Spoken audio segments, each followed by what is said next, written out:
कुछ ना पूछो यार, अनलीगल बंदे की यहाँ पे कोई ज़िंदगी नहीं है।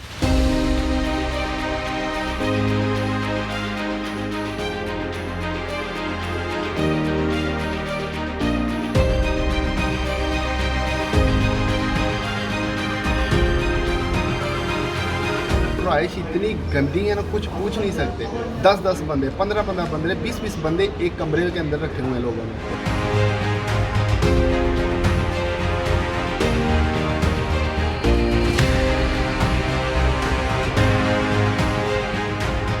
कोरोना था ना, तो हम लोग 3 महीने सिर्फ छत पर रहे हैं, छत से नीचे नहीं उतरे हैं, तो बहुत बुरे हालात थे। पहले नंबर पे हमें टेंशन ये थी, तो हम मेरे साथ दूसरे जो लड़के थे उनको टेंशन ये थी कि यार हम लोग तो अनलीगल है, अगर हम लोग यहाँ पे मर गए हमारा क्या हो।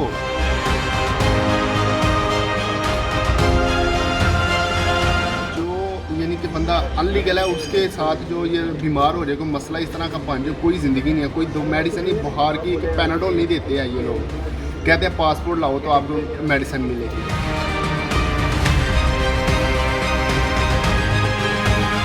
मैं तो अपने पाकिस्तानी भाइयों से रिक्वेस्ट करता हूँ यार प्लीज़, आपने आना है तो लीगल तरीके से आए, अनलीगल तरीके से इस तुर्की में ना आए।